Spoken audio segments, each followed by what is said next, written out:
Hello, my dear friends. Welcome to my channel. Don't forget to like, share, subscribe, and press the bell icon.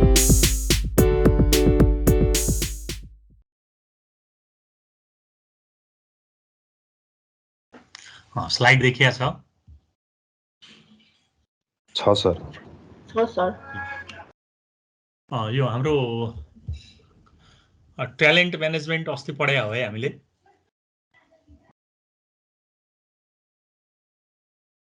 पढाया हो कि हैन talent management पढाया हो sir talent management पढाया जस्तो लाग्छ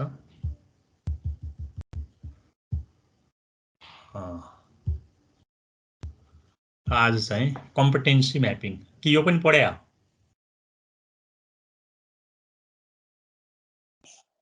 छैन होला सर यो छैन है ल अब यो कम्पिटेन्सी म्यापिङ कम्पिटेन्सी भनेको के हो त मान्छेको स्किल एबिलिटी इफिसियन्सी जसले गर्दाखेरि कम्पिटिटरसँग कम्पिट गर्न सक्छ त्यसलाई हामी कम्पिटेन्सी भनेर भन्छौँ र यो ह्युमन रिसोर्स म्यानेजमेन्टमा कम्पिटेन्सी म्यापिङ भनेपछि अर्गनाइजेसनले आफ्नो चाहिँ एचआरलाई ट्रेनिङ डेभलपमेन्ट आदि इत्यादि गरेर एकदमै कम्पिटेन्ट बनाउने र इफिसियन्ट बनाउने जसले प्रोडक्टिभिटी राम्रो दिन सक्छ जसले चाहिँ नै प्रोफिटेबिलिटी राम्रो दिन सक्छ त्यस्तो किसिमको ह्युमन रिसोर्स डेभलप गरिराख्ने भन्ने मान्यता चाहिँ नै यो कम्पिटेन्सी म्यापिङले एक्सप्लेन गर्छ competency mapping is defined as the process of identifying specific skill ability knowledge and behaviour that are required to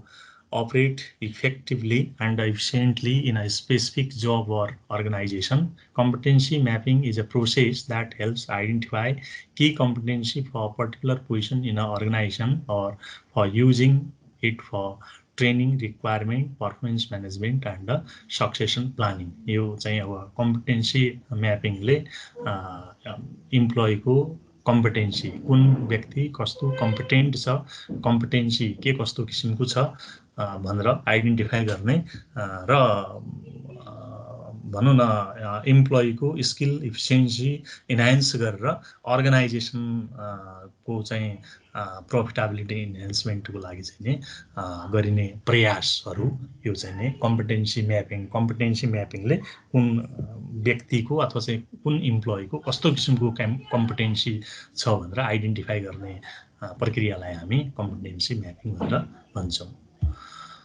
र यो कम्पिटेन्सी म्यापिङ को मेथड्सहरू हामीले यहाँ केही मेथड्सहरू उल्लेख गरेका छौँ कम्पिटेन्सी म्यापिङको लागि र यसमा चाहिँ नै कम्पिटेन्सी म्यापिङमा एसेसमेन्ट अफ सेन्टरमा के त भन्छ assessment of centre methodology involve situational observation to evaluate performance and growth potential of the candidates relative to specific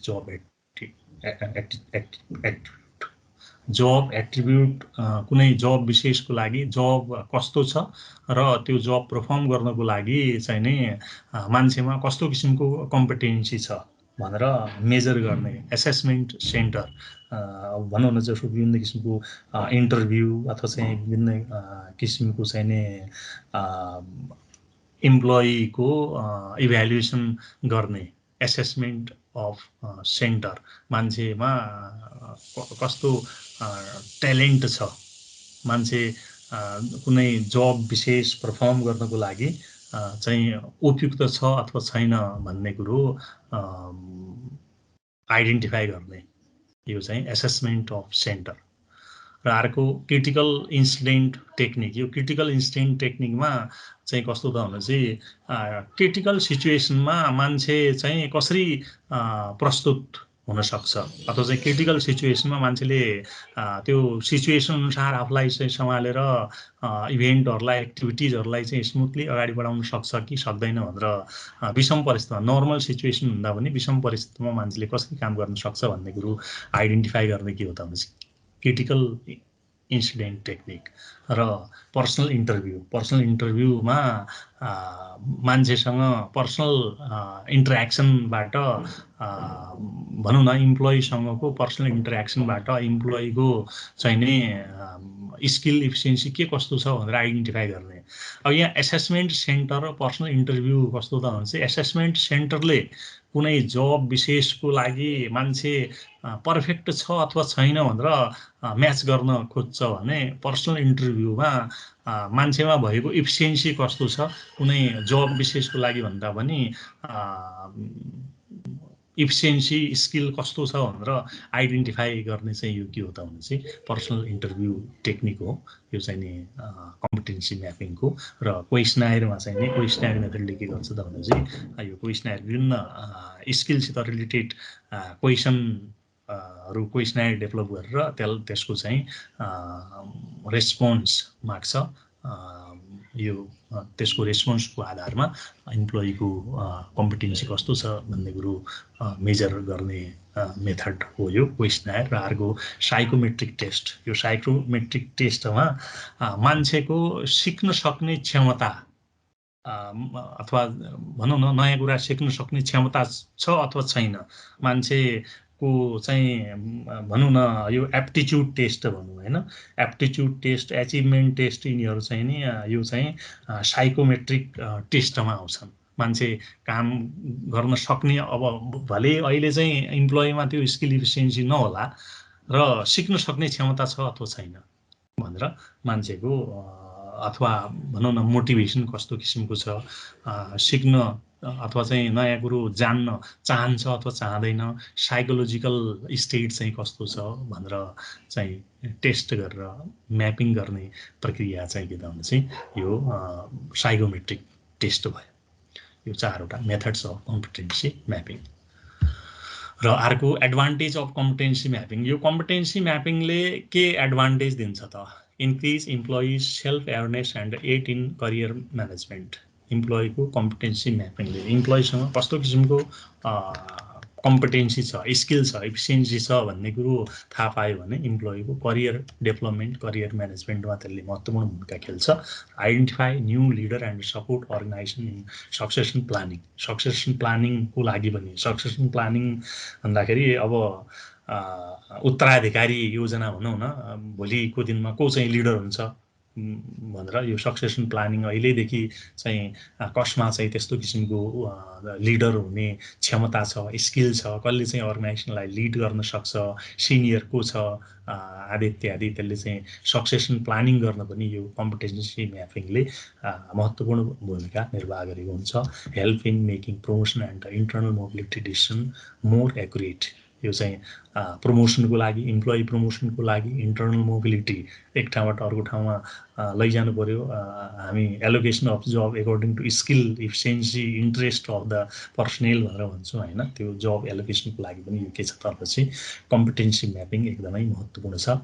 help in performance management of employee individual department and overall organisation. यो चाहिँ नै इम्प्लोइको performance म्यानेजमेन्टमा पनि competency म्यापिङले महत्त्वपूर्ण भूमिका खेल्छ। Provide scope for designing good directed training intervention. यो training and डेभलपमेन्टको लागि पनि एउटा महत्त्वपूर्ण इनपुट दिन्छ यो कम्पिटेन्सी म्यापिङले। एसिस्टिङ जब इभ्यालुएसनको लागि पनि चाहिँ यो कम्पिटेन्सी म्यापिङले ठुलो योगदान गरेको हुन्छ। Develop competent workforce by making recruitment and selection structural and objective. यो चाहिँ नि कम्पिटेन्ट वर्कफोर्स डेभलप गर्नको लागि पनि अब कसलाई कस्तो किसिमको ट्रेनिङ डेभलपमेन्टको आवश्यकता छ भन्ने कुरो आइडेन्टिफाई गरेर एउटा स्किल्ड म्यान पावर अथवा चाहिँ कम्पिटेन्ट म्यान पावर तयार गर्नको लागि पनि यो कम्पिटेन्सी म्यापिङ आवश्यक छ। Provide gap analysis report which helps in all the above listed HR process। यो ग्याप एनालाइसिस अथवा चाहिँ रिक्वायर्ड स्किल एक्सपेक्टेड स्किल त्यो के कस्तो किसिमको छ भने त्यसलाई चाहिँ मेन्टेन गर्नको लागि पनि यो कम्पिटेन्सी म्यापिङ आवश्यक छ। र अर्को चाहिँ हाम्रो outsourcing of HR professionals. Outsourcing भन्दाखेरि के त भनेपछि बाहिरीबाट हायर गर्ने अथवा चाहिँ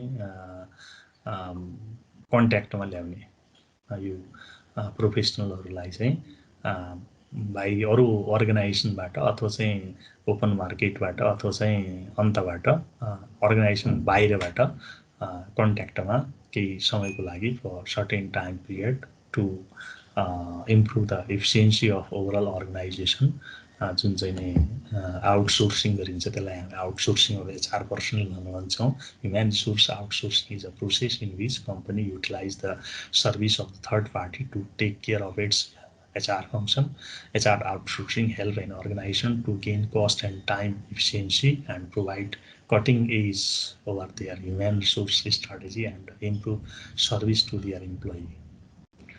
Human resource outsourcing is a movement strategy HR initiative. It helps organization to focus on internal resource toward doing what they do best and simultaneously help to control the bottom line. HR outsourcing helps an organization to gain cost and time efficiency and provide cutting edge over their human resource strategy. यो अब चाहिँ नै outsourcing को उद्देश्य के त भनेपछि विशेष गरेर कस्ट मेन्टेन गर्ने र इफिसियन्सी इन्हान्स गर्ने। जसो भनौँ न काउन्सिलिङ गर्नु पर्यो विद्यार्थीलाई। काउन्सिलिङ चाहिँ नै 1 महिना चाहिँ काउन्सिलिङ गर्यो भने लगभग सबै विद्यार्थीको चाहिँ एटिट्युड चेन्ज हुनसक्छ अथवा चाहिँ पोजिटिभ एटिट्युड डेभलप हुनसक्छ। र त्यो काउन्सिलिङको लागि यो चाहिँ काउन्सिलर एक्सपर्ट यो साइकोलोजिस्टलाई पर्मानेन्ट रूपमा इम्प्लोइड गर्नुभन्दा कन्ट्याक्टमा ल्याउनु त्यो चाहिँ के हुन्छ कस्ट इफेक्टिभ हुन्छ भन्ने मान्यता। र त्यसले चाहिँ अब सामान्य मान्छेले पनि काउन्सिलिङ गर्न सक्छ तर एक्सपर्टले गरेको काउन्सिलिङ अलि फरक हुन्छ हैन। त्यस्तो किसिमको कुरालाई चाहिँ फोकस गरेर कस्ट मेन्टेन गर्ने र एफिसियन्सी युटिलाइजेसन गर्ने कुरालाई फोकस गरेर यो outsourcing of HR personal outsourcing गरिन्छ। र अब यसको एडभान्टेज के छ त आउटसोर्सिङको एडभान्टेज रिस्क म्यानेजमेन्ट। यो आउटसोर्सिङले रिस्क म्यानेजमेन्ट हुन्छ, रिस्क कम हुन्छ, कस्ट सेभिङ हुन्छ, मेन्टेन एफिसियन्सी मेन्टेन हुन्छ, इम्प्लोइ डेभलपमेन्टको कुरो भयो र improve service delivery, reduce the number of HR staff and related cost. यो चाहिँ यसको एडभान्टेज भनेर हामीले यहाँ उल्लेख गर्यौँ। कस्ट रिडक्सन हुने, एफिसियन्सी इन्हान्स हुने यो चाहिँ आउटसोर्सिङको इम्पोर्टेन्स भयो। र अर्को चाहिँ डाउन साइजिङ एन्ड ले अफ भनेर हामीले लेखेका छौँ। डाउन साइजिङ भनेको के त भने चाहिँ रिड्युसिङ नम्बर अफ इम्प्लोइ हो डाउन साइजिङ। र ले अफ भनेको पनि यो चाहिँ रिड्युस गर्ने नै हो, इम्प्लोइ रिड्युस गर्ने अथवा चाहिँ यो अब डाउन साइजिङ अब सामान्यतया कसो भने डाउन साइजिङले चाहिँ अब भनौँ न इम्प्लोइ टर्नओभर होला, हरेक कारणले चाहिँ अर्गनाइजेसन छोड्दै जान्छ, त्यो ठाउँमा चाहिँ नि नयाँ इम्प्लोइ नराखेर त्यही एक्जिस्टिङ इम्प्लोइहरूलाई चाहिँ रोल रेस्पोन्सिबिलिटी चेन्ज आदि इत्यादिबाट डाउन साइजिङ होला। ले अफ चाहिँ के हो एउटा नेगेटिभ एस्पेक्ट हो। ले अफले के गर्छ जागिरबाटै हटाउने त्यस्तो किसिमको चाहिँ नि ले अफ, डाउन साइजिङ एन्ड ले अफ। यो पनि के छ त भने चाहिँ अहिलेको अब यो नयाँ म्यानेजमेन्ट ट्रेन्ड हो। यो चाहिँ नि डाउन साइजिङ किन आवश्यक छ त भने चाहिँ अब यो यस्तो किसिमको कम्पिटिटिभ मार्केटमा डाउन साइजिङले के गर्छ त भने चाहिँ कस्ट इफेक्टिभनेस ल्याउँछ डाउन साइजिङले। Downsizing is a reduction in organisational size and operating cost implemented by the management in order to improve organizational efficiency, productivity and competitiveness of the organization. Victims are organizational members who involuntarily lost their job due to organizational downsizing. Downsizing is the permanent reduction of companies' labor force through the elimination of unproductive work or divisions. Downsizing is a common organizational practice usually associated with economic downturn and falling business. यो चाहिँ नि down साइजिङले size down गर्ने size of business भनेको number of employee हो employee यो size of organisation भनेको number of employee हो त्यो नम्बर अफ इम्प्लोइलाई चाहिँ घटाउने कम गर्ने प्रक्रिया के हो त भनेपछि डाउन साइजिङ र ले अफ भनेको lay off is describe the act of employee suspending or terminating worker either temporarily or permanently for the reason other than an employee's actual performance. यो पर्फर्मेन्स भन्दा अन्य कारणले इम्प्लोइलाई चाहिँ टर्मिनेट गर्नु अथवा चाहिँ सस्पेन्ड गर्नु त्यस्तो किसिमको प्रक्रिया चाहिँ नि यो layoff may happen to displace worker who job has been eliminated because an employer has shuttered it operate or relocated. Layoff is a practice whereby the employer cannot give employment to workmen for various reasons, including shortage of raw material, coal or power, accumulation of straw, breakdown of machinery, etc. for any other concerned reason. यो चाहिँ विभिन्न कारणले गर्दाखेरि इम्प्लोइलाई चाहिँ अथवा वर्करलाई चाहिँ काम नदिने चाहिँ यो डाउन साइजिङ यो ले अफ. रिजन्स अफ डाउन साइजिङका रिजनहरू के हुन्छन् डाउन साइजिङ अथवा ले अफका रिजनहरू के हुन्छन् त भनेपछि इकोनोमिक क्राइसिस इन द मार्केटमा इकोनोमिक क्राइसिस आउन सक्छ काम कम हुन सक्छ यो सेल्स घट्न सक्छ मान्छेसँग पर्चेजिङ पावर चाहिँ कम हुन सक्छ जसले गर्दाखेरि बिजनेसले प्रोफिटेबिलिटी गेन गर्दैन इम्प्लोइलाई चाहिँ पे गर्ने चाहिँ क्षमता घट्दै जान्छ त्यस्तो किसिमको सिचुएसनले चाहिँ नि यो डाउन साइजिङ हुन्छ. एक्सेसिभ वर्कफोर्स कहिलेकाहीँ के हुन्छ त भनेपछि वर्कफोर्स बढी हुन जान्छ कामभन्दा बढी जसलाई चाहिँ अर्गनाइजेसनले धान्न सक्दैन त्यस्तो अवस्थामा पनि डाउन साइजिङ गर्नुपर्ने हुन्छ र चेन्ज इन म्यानेजमेन्ट. अब यो स्ट्रक्चरल चेन्ज भयो अथवा चाहिँ टल अर्गनाइजेसन फ्ल्याट अर्गनाइजेसनको कन्सेप्ट आयो भने त्यसको कारणले गर्दा पनि यो चाहिँ डाउन साइजिङ हुन्छ. चेन्ज इन म्यानेजमेन्ट आउटसोर्सिङले पनि डाउन साइजिङ हुन्छ. अब भनौँ न अब एक्सपर्टहरूलाई चाहिँ आउटसोर्सिङ गरेर टेम्पोरली चाहिँ भनौँ न केही सर्टेन टाइमको लागि कन्ट्याक्टमा ल्याएर काम गराउने जसले गर्दाखेरि अर्गनाइजेसनको नम्बर अफ इम्प्लोइ घट्न जान्छ घटाउन सकिन्छ र अर्को चाहिँ अटोमेसन भनेर हामीले उल्लेख गऱ्यौँ अटोमेटेड टेक्नोलोजी भनौँ होइन. अब म्यानुअल टेक्नोलोजी ह्युमन बेस्ड टेक्नोलोजीमा चाहिँ नि मान्छे बढी चाहिन्छन् भने अटोमेटेड टेक्नोलोजी अटोमेसनमा चाहिँ नि के हुन्छ त भनेपछि थोरै मान्छे भए पनि हुने अवस्था आउँछ. अब अहिले चाहिँ कतिपय कामहरू मेसिन इक्विपमेन्टले आफै गर्न थाल्यो होइन त्यो चाहिँ के हो त भनेपछि down sizing. Merger of the कम्पनीहरू मर्ज हुँदा पनि के हुन्छ त डाउन साइजिङ हुन्छ इम्प्लोइको सङ्ख्या घट्छ कतिपयले आफ्नो जब गुमाउँछ त्यो चाहिँ नि डाउन साइजिङ. र यसको कन्सिक्वेन्स अफ डाउन साइजिङमा हामीले पोजिटिभ कन्सिक्वेन्स र नेगेटिभ कन्सिक्वेन्स भनेर हामीले यहाँ लेख्यौँ. पोजिटिभ कन्सिक्वेन्स के छ त भनेपछि इन्क्रिज इन अर्गनाइजेसन्स इफिसियन्सी अर्गनाइजेसनले राम्रो गर्छ effective allocation or utilisation of the HRM यो एचआरएम युटिलाइजेसन राम्रो हुन्छ सीमित मान्छे काम धेरै भएपछि अब भनौँ जस्तो ब्याङ्क वित्तीय संस्थाहरू प्राइभेट कम्पनीहरूले राति 8 बजे 9 बजेसम्म चाहिँ नै काममा लागेको हुन्छ काम बढी हुन्छ मान्छे कम हुन्छ होइन युटिलाइजेसन अफ ह्युमन रिसोर्सेस र ह्युमन रिसोर्स डेभलपमेन्ट काम गर्दा गर्दै स्किल डेभलपमेन्ट हुन्छ सिक्छ त्यत्तिकै बसिराख्नुभन्दा ह्युमन स्किल डेभलपमेन्ट पनि हुन्छ डाउन साइजिङले गर्दाखेरि अथवा चाहिँ एउटाले विभिन्न मल्टी भेराइटी काम गर्नुपर्ने होला त्यसले पनि के त भन्छ मान्छेको स्किल डेभलपमेन्ट भयो र यसको नेगेटिभ कन्सिक्वेन्स के छ त भनेपछि लस अफ इम्प्लोइमेन्ट गुमाउँछ loss of income loss of social image and possible suicide. अब सोसियल इमेज अब मान्छे जागिरबाट हटाइदियो भनेर भन्यो भने अब सोसियल इमेज हुन्छ मान्छे अब सुसाइडसम्म पुग्छ त्यो चाहिँ नै नेगेटिभ कन्सिक्वेन्सहरू.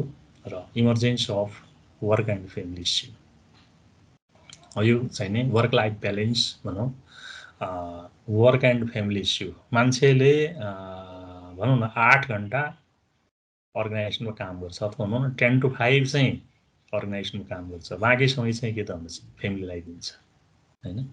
अब फ्यामिलीको कारणले गर्दाखेरि अफिसको काम प्रभावित भइराखेको हुन्छ अथवा चाहिँ नै अफिसले गर्दाखेरि फ्यामिलीलाई टाइम दिन नसकिएको अवस्था हुनसक्छ. त्यो दुईटै के हो त भनेपछि वर्क एन्ड फ्यामिली इस्यु। अब जसो भनौँ न, परिवारमा कोही बिरामी छ भने सधैँ हस्पिटल जानु पर्यो, पूर्व बस्नु पर्यो, जसले गर्दाखेरि अफिसको काम चाहिँ प्रभावित भइराखेको हुन्छ। अथवा अफिसले चाहिँ बिहानदेखि रातिसम्म चाहिँ काममा बिजी गराउँदाखेरि उता चाहिँ नि त्यसको प्रभाव चाहिँ घर परिवारमा साना बच्चा बच्चीहरूमा पनि त्यसको प्रभाव गरिराखेको हुन्छ।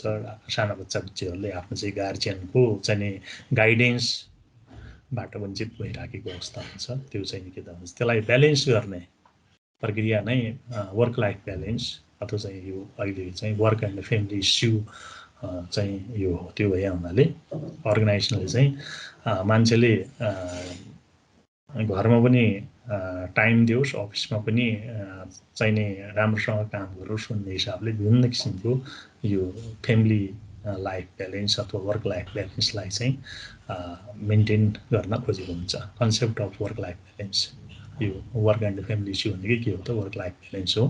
What is work life balance? Defining work life balance involve looking at how working people manage time spent at outside of work. Time outside of work may include managing relationship, family responsibility, and other outside interest and hobbies. अब यो चाहिँ नि अब हबिजका कुरा, अब मान्छेमा मनोरञ्जन गर्ने, ट्रेकिङमा जाने, त्यस्तो पनि होला हैन, त्यसलाई पनि ब्यालेन्स गर्नु पर्यो। यो चाहिँ सोशल रेस्पोन्सिबिलिटीहरू पुरा गर्नु पर्यो, फ्यामिली रेस्पोन्सिबिलिटीहरू पुरा गर्नु पर्यो हैन। Work life balance is important aspect of the healthy work environment. Managing work-life balance helps reduce stress and helps prevent burnout in the workplace.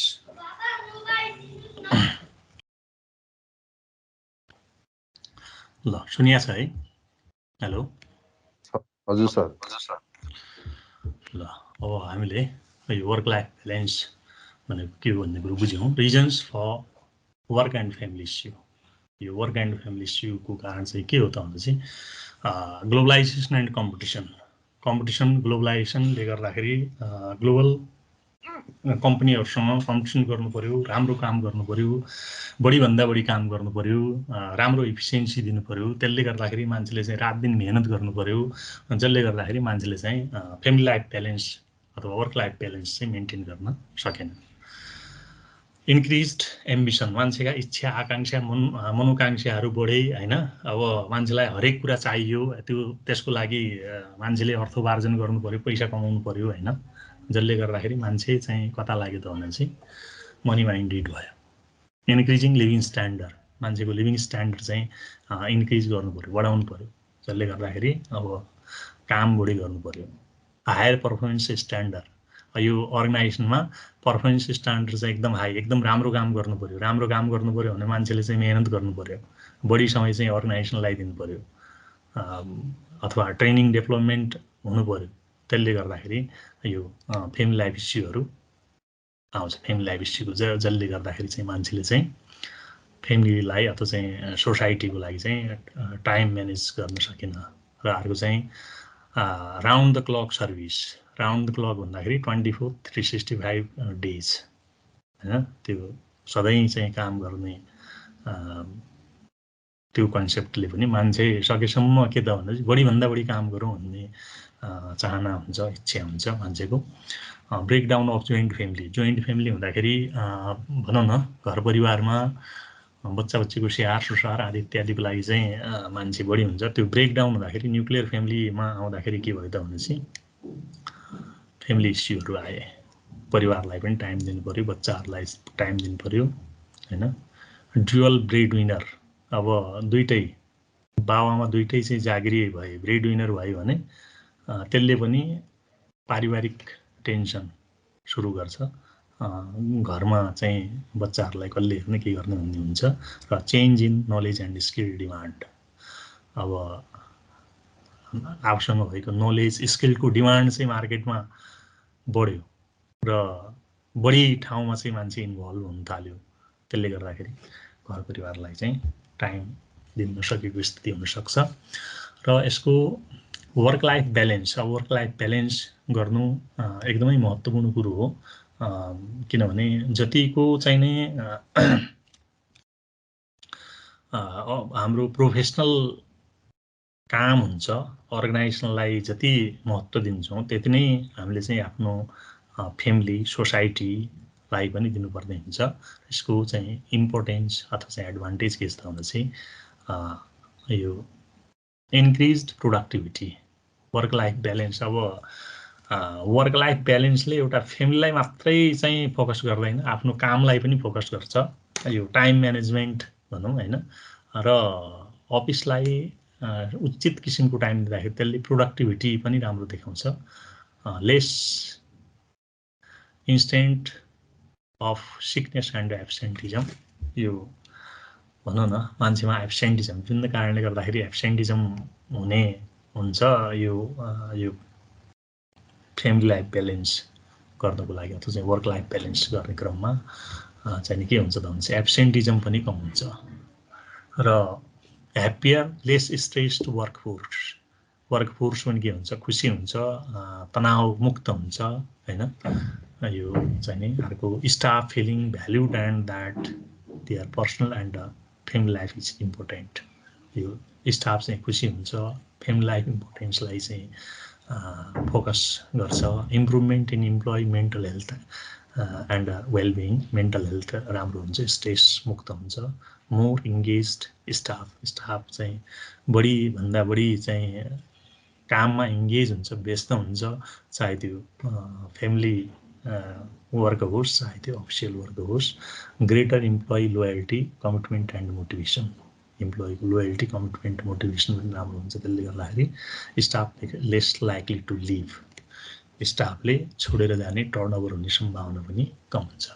यो चाहिँ नै importance of work life balance भयो। र अर्को चाहिँ फ्लेक्सी टाइम भनेर यहाँ हामीले चाहिँ नि लेखेका छौँ। यो फ्लेक्सी टाइम अथवा चाहिँ वर्क टाइम फ्लेक्सिबिलिटी भनेर भनौँ हैन।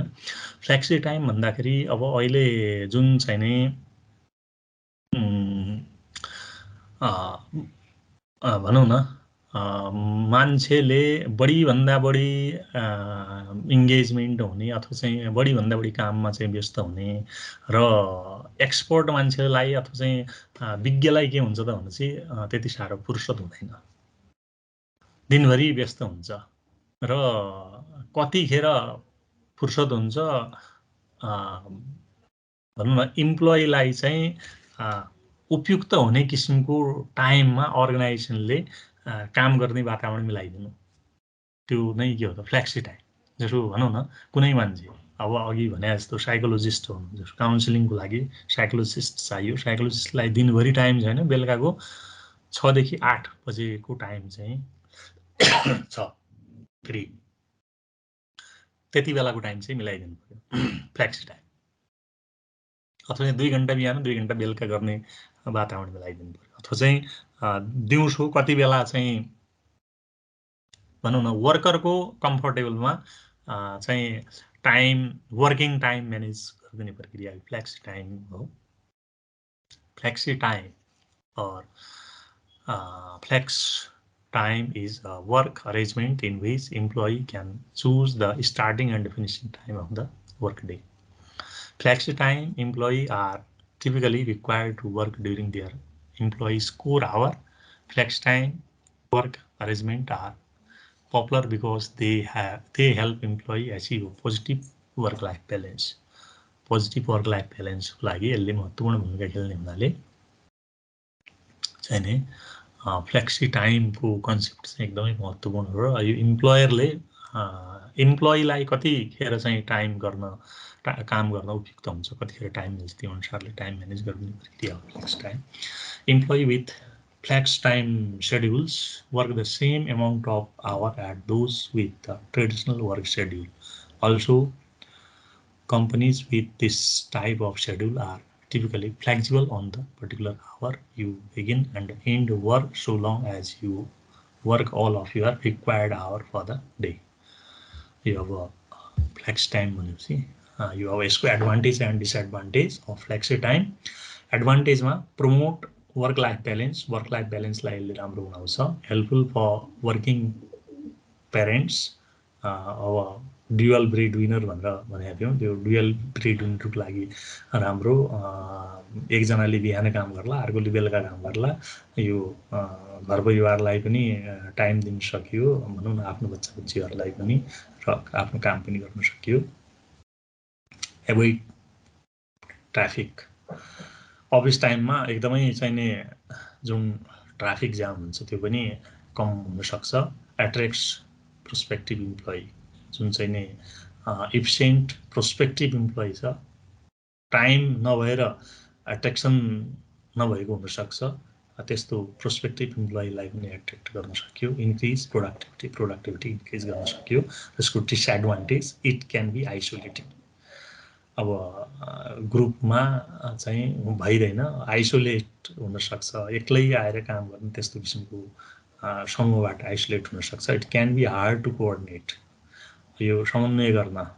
अब भनौँ न वर्करलाई भयो बिहान बेलुका जतिखेर आइनु भयो, कोअर्डिनेटर त 24 घन्टा बस्नुपर्ने अवस्था आउँछ। यो कोअर्डिनेट गर्न पनि गाह्रो छ। ओभरटाइम कन्फ्युजन, कतिदेखि कति समयको ओभरटाइम हो, कतिदेखि कति समयको नर्मल टाइम, त्यो पनि कन्फ्युजिङ भयो। र अर्को चाहिँ healthy work place. Healthy work प्लेसले चाहिँ के त भनेपछि हेल्दी इन्भाइरोमेन्टलाई चाहिँ फोकस गर्छ। Concept of healthy work place, healthy working environment is one in which there is a absence of harmful condition that can cause injury and illness and sustain the productivity of the business. A healthy workplace is one where workers and managers collaborate to continually improve the healthy, safety and well-being of all workers, and by doing this sustain the productivity of the business. यो world health अर्गनाइजेसनले 2009 मा दिएको definition र WHO को 2010 मा दिएको definition, given we spend 1/3 of our life at work. यो 1/3 of our life अथवा चाहिँ दैनिक अथवा चाहिँ आफ्नो जीवनभरिको 1/3 समय काममा दिँदा रहेछौँ, अफिसमा दिँदा रहेछौँ। The working environment can have significant impact on our health and wellbeing. A healthy working environment is one in which there is not only absence of harmful condition that can cause injury and illness, but an abundance of health promoting one. यो healthy इन्भाइरोमेन्टले health hazard नभएको मात्रै नभइकन हेल्थलाई promote गर्ने किसिमको पनि हुनुपर्छ भन्ने मान्यता चाहिँ WHO ले 2010 को डेफिनेसनमा डिफाइन गरिएको छ। र component of healthy work force, healthy work प्लेसका कम्पोनेन्टहरू healthy people, healthy place and healthy vision. यो हेल्दी पिपुल इन्डिभिजुअल फ्याक्टर, यो चाहिँ नि मान्छेको भनौँ न पर्सनल हेल्थमा चाहिँ नि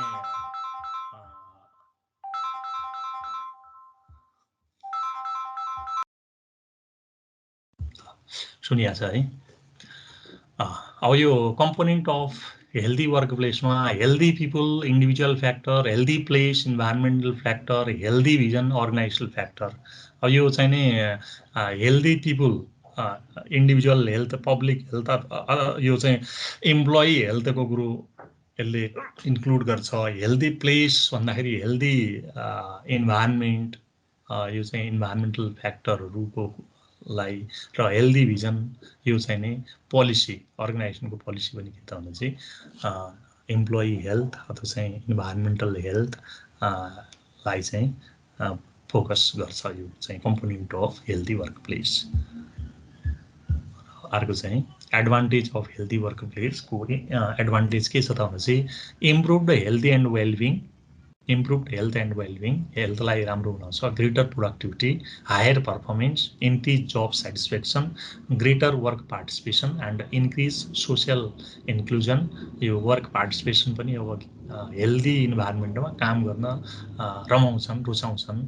increase individual, team and organisational resilience, lower absenteeism rate, less workplace injury and workers compensation claim. यो इन्जरी कम भएपछि कम्पेन्सेसन क्लेम पनि कम नै भयो, र faster return to work and lower worker compensation premium. यो वर्कर कम्पेन्सेसन प्रिमियम पनि कम हुने भन्ने यो चाहिँ नि के त भने चाहिँ एडभान्टेजहरू। र हाम्रो यो चाहिँ नि लास्ट टपिक हो impact of technology in HRM human resource म्यानेजमेन्टमा टेक्नोलोजीको के प्रभाव छ त technology is the method or process of converting input and output. It focuses on machine and equipment, the transformation of information, new technique and process, research and development necessary to transform resource into finished goods and services. यो टेक्नोलोजीले के त भनेपछि यो भनौँ न manual technology mechanistic technology automated technology robotic technology भनेर भन्छौँ होइन जसो भनौँ न रोबोटिक टेक्नोलोजीको कन्सेप्ट आयो भने के होला त हरेक ठाउँमा रोबोटले काम गर्ने मान्छेको कामै हुँदैन हैन अथवा मेकानिस्टिक टेक्नोलोजीले पनि के त भनेपछि मान्छेले जुन भनौँ न म्यानुअल वेबाट काम गरिरहेको थियो यो मेसिन बेस्ड टेक्नोलोजीबाट काम गर्नु पर्यो भने त्यो मेसिनलाई अपरेट गर्नु पर्यो मेसिन अपरेट गर्ने स्किल चाहिँ सिक्नु पर्यो हैन त्यो ट्रेनिङ डेभलपमेन्ट इत्यादि त्यो चाहिँ टेक्नोलोजीले चाहिँ ह्युमन रिसोर्सलाई चाहिँ एकदमै प्रभावित पारेको हुन्छ Technological advancement can have a huge impact on the HR department of the organization. It allows the company to improve its internal process, core competency, relevant market and organization structure as a whole. Human resource must mainly be focused on the strategic objective of the organization. यो चाहिँ नि work पर्फर्मेन्सलाई चाहिँ टेक्नोलोजीले प्रभाव पार्ने हुनाले यो चाहिँ नि यो ह्युमन रिसोर्स म्यानेजमेन्टमा टेक्नोलोजीले चाहिँ नि वर्क पर्फर्मेन्स पनि अथवा चाहिँ इम्प्लोइलाई पनि अब भनौँ न डाउन साइजिङको कुरो गऱ्यौँ अघि हामीले हैन यो टेक्नोलोजीले गर्दाखेरि डाउन साइजिङ पनि भएको जो सुपरभिजन कन्ट्रोल अहिले चाहिँ नि मेकानिस्टिक वेबाट अथवा चाहिँ मेसिनले हजारौं मान्छेको काम एउटै मेसिनले गरिदिन्छ हजारौं मान्छेले गर्न सक्ने हैन त्यसले गर्दाखेरि त्यो प्रभाव चाहिँ ह्युमन रिसोर्स म्यानेजमेन्टमा परेको छ following are the impact of technology in एचआरएममा के छ भने बेटर सर्भिस टु द म्यानेजरको राम्रो सर्भिसको लागि टेक्नोलोजीले महत्त्वपूर्ण भूमिका अब भनौँ न प्लानिङ डिसिजन मेकिङको लागि चाहिँ नि हामी विभिन्न किसिमको टेक्नोलोजीको प्रयोग गर्छौँ इन्हान्स इफिसियन्सी एन्ड इफेक्टिभनेस इम्प्लोइको इफिसियन्सी इन्हान्समेन्टको लागि बेटर वर्क पर्फर्मेन्सको लागि टेक्नोलोजीले महत्त्वपूर्ण भूमिका खेलेको हुन्छ इफेक्टिभ रिक्रुटमेन्ट एन्ड सिलेक्सन अब त्यो पनि प्रभावकारी अब भनौँ न selection of employee on the basis of skill required. The skill required depends upon technology applied in the organization. Organization में कस्तो किसिमको टेक्नोलोजी छ र त्यो टेक्नोलोजीलाई चाहिँ कस्तो किसिमको स्किल चाहिन्छ त्यही स्किल अनुसारको रिक्रुटमेन्ट सिलेक्सन गर्न सकिन्छ management of data and information म्यानेजमेन्टको लागि पनि टेक्नोलोजी अब कम्प्युटराइज्ड टेक्नोलोजी अब भनौँ न डेटा ब्याङ्क यो सबै के त भन्छ टेक्नोलोजीले सजिलो गरिदिएको छ minimisation of operating cost minimise गर्नको लागि पनि टेक्नोलोजीले महत्त्वपूर्ण भूमिका खेलेको हुन्छ र बेटर कस्टमर सर्भिसलाई अझ प्रभावकारी बनाउन फास्ट सर्भिस फास्ट डेलिभरी त्यसको लागि पनि टेक्नोलोजीले चाहिँ नै महत्त्वपूर्ण भूमिका खेलेको हुन्छ यो चाहिँ नै इम्प्याक्ट अफ टेक्नोलोजी ल thank you very much Thanks for watching.